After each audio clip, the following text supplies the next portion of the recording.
गुवाहाटी असम से कलम की खनक साहित्य सृजन के इस पटल पर आप सभी श्रोतागण का हार्दिक स्वागत है, अभिनंदन है। श्रीमती कनक लता जी जैन इस संस्थान की संस्थापिका एवं संयोजिका के द्वारा एक नई पहल की गई है, इतिहास के पन्नों से। इसके तहत आज हम सुनेंगे जैन धर्म की 15वीं सती सुलसा सती की कहानी।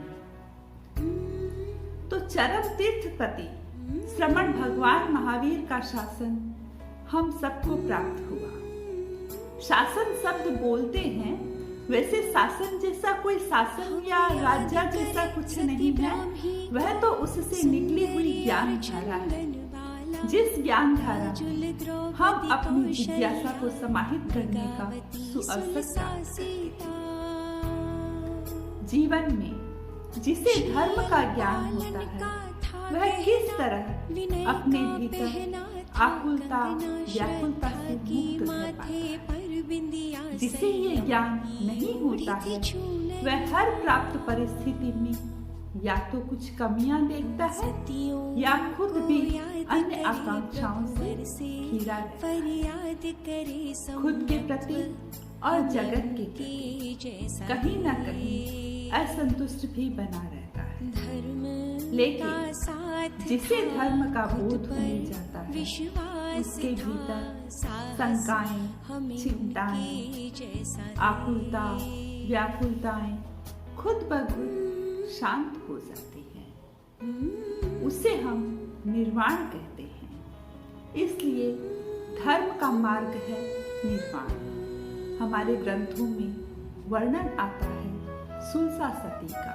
तो आइए आज हम सुनते हैं सुलसा सती की कहानी। राजगृह नगर के महाराज श्रेणी के एक प्रतिपक्ष रफीक का नाम नाग था और नाग की पत्नी का नाम था सुलसा।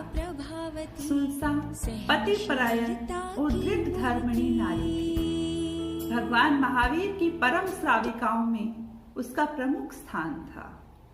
इतना सब कुछ होते हुए भी उसके कोई संतान नहीं थी। संतान की चिंता नाग के मन में भी थी और सुलसा के मन में भी थी।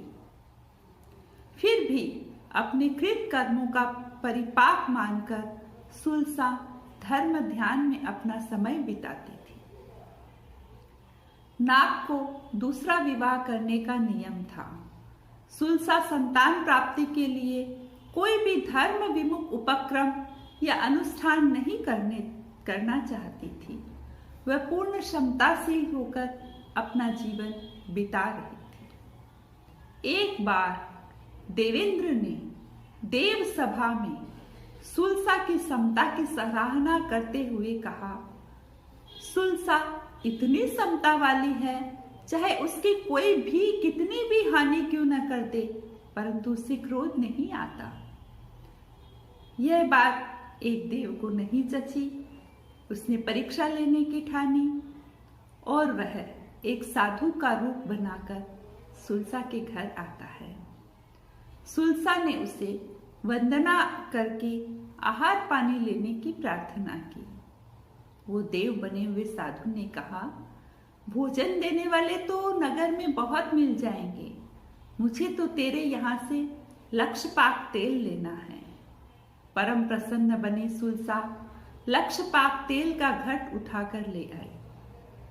उसने घड़ा को जो ही उठाया, देव ने अपनी माया से उसे गिराकर फोड़ दिया। लक्षपाक तेल बिखर गया। इसी प्रकार दूसरा घड़ा, तीसरा घड़ा वो उठाती और देव अपनी माया से उसे फोड़ देता। फिर भी सुलसा की समता देखी, वह जरा भी कुपित नहीं हुई और न ही इतनी कीमती वस्तु को खो जाने के लिए दुखी हुई। अफसोस व्यक्त करते हुए मुनि बोले सुलसा से कि मेरे योग से तुम्हारा इतना नुकसान हो गया। सुलसा बड़ी सहजता से बोली, मुनिवर, इसकी मुझे चिंता नहीं है, परंतु आपको आवश्यकता की औषधि मैं नहीं दे सकी, इसका दुख मुझे जरूर है। सुलसा ने अपनी सहजता से कहा। देव ने उसकी तितिक्षा देखकर अपने असली रूप में प्रकट हुआ और सारी बात कही कि तू इंद्र के द्वारा देवलोक में प्रशंसित है। मैं तो तुम्हें परखने आया था और तू मेरी परख में खरी सिद्ध हुई। मैं प्रसन्न हूं, मांगो, कुछ वर मांगो। सुलसा ने कहा, सही धर्म मुझे मिला हुआ है और मुझे किसी भी वस्तु की अपेक्षा या कमी नहीं है।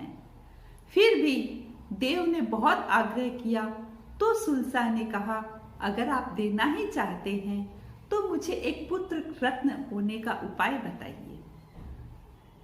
देव ने प्रसन्न होकर सुलसा को 32 गोलियां दी।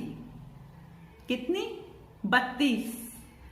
एक एक गोली से एक एक पुत्र हो जाएगा, ऐसा कहा और देव सुलसा की प्रशंसा करते हुए देवलोक चला गया। सुलसा ने सोचा, मुझे 32 पुत्रों की क्या आवश्यकता है? अच्छा होगा 32 गोलियां एक साथ ही खा लूं, जिससे 32 लक्षणों वाला एक ही पुत्र हो जाएगा। ऐसा विचार कर सुलसा ने 32 गोलियां एक साथ खा ली। संयोगवश 32 जीव उसके गर्भ में आए। आखिर था तो पेट ही, गोदाम तो था नहीं। सुलसा ने देव को याद किया। देव ने सांत्वना दी, उसे ऐसा करने के लिए टोका भी। खैर, देव माया से यथा समय सभी पुत्रों का सकुशल प्रसव देव ने करा दिया। यह अवश्य कहा कि ये सभी पुत्र एक साथ मृत्यु को प्राप्त होंगे। बड़े होने पर इन सबका विवाह कर दिया गया। चेलना के हरण के समय सुरंग में इन सभी पुत्रों का एक साथ ही अवसान हो गया, यानी मृत्यु हो गई। पुत्रों की मृत्यु से सुलसा को शोक तो हुआ, पर वह समताशील थी। उसने पुत्रों की मृत्यु को भाग्य की लीला माना तथा उनकी मृत्यु के बाद अपनी धर्म श्रद्धा में और अधिक दृढ़ हो गई। एक दिन चंपा नगरी में भगवान महावीर का उपदेश सुनने अंबड़ सन्यासी गया। उपदेश सुनकर जाने लगा, तब बोला, मैं राजगृह जा रहा हूँ, कभी मौका हो तो आप भी राजगृह पधारने की कृपा करना। भगवान महावीर से ये शब्द अंबड़ सन्यासी ने कहे। भगवान ने प्रसंगवश कहा, वहां सुलसा श्राविका है, वह श्रद्धा भक्ति में बहुत दृढ़ है। अंबड़ सन्यासी व्यक्रिय लब्धि संपन्न था। मन में आया, भगवान ने जिसकी सराहना की है उसकी परीक्षा तो कर ही लेनी चाहिए। राजगृह आकर अपनी लब्धि के योग से लोगों को प्रभावित करने के लिए पूर्व दिशा के द्वार पर ब्रह्मा का रूप बनाकर उपस्थित हो गया। हजारों हजारों व्यक्ति उस ब्रह्मा बने साधु के दर्शन करने गए, पर सुलसा वह नहीं गई। उसको क्यों जाना था? क्योंकि वो तो धर्म में दृढ़ थी। वो इसी तरह क्रमशः दक्षिण, पश्चिम, उत्तर के दरवाजे पर भी विष्णु तथा शंकर का रूप बनाता। इस तरह उसने अंतिम दिन भगवान महावीर का रूप बनाकर समवसरण की रचना की। सुलसा तो फिर भी वहां नहीं गई। जब महावीर बने अंबड़ ने स्वयं सुलसा के घर जाकर उसको पूछा, सुलसा, तू मेरे दर्शनार्थ क्यों नहीं आई?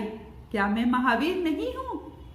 सुलसा ने कहा, हाँ, आप महावीर नहीं हैं, इसलिए मैं नहीं आई और नहीं आऊंगी। अंबड़ ने कहा, क्यों मैं भगवान महावीर क्यों नहीं हूं? सुलसा ने कहा, भगवान महावीर की आंखें कभी क्रोध से लाल नहीं होती, आपकी आंखें लाल हो रही है। अंबड़ मन ही मन झेंपा, अपना मूल रूप प्रकट किया और भगवान की कही सारी बात को बताया और कहा, सुलसा, तू अपनी कसौटी पर खरी उतरी, इसकी मुझे परम प्रसन्नता है। सुलसा ने भी साधार्मिक को अपने घर आया देखकर प्रसन्नता व्यक्त की, भगवान का सुख संवाद पूछा। दृढ़ धर्मिणी सुलसा ने अंत में सभी पापों की आलोचना करके समाधि मरण को प्राप्त किया और स्वर्ग में गई।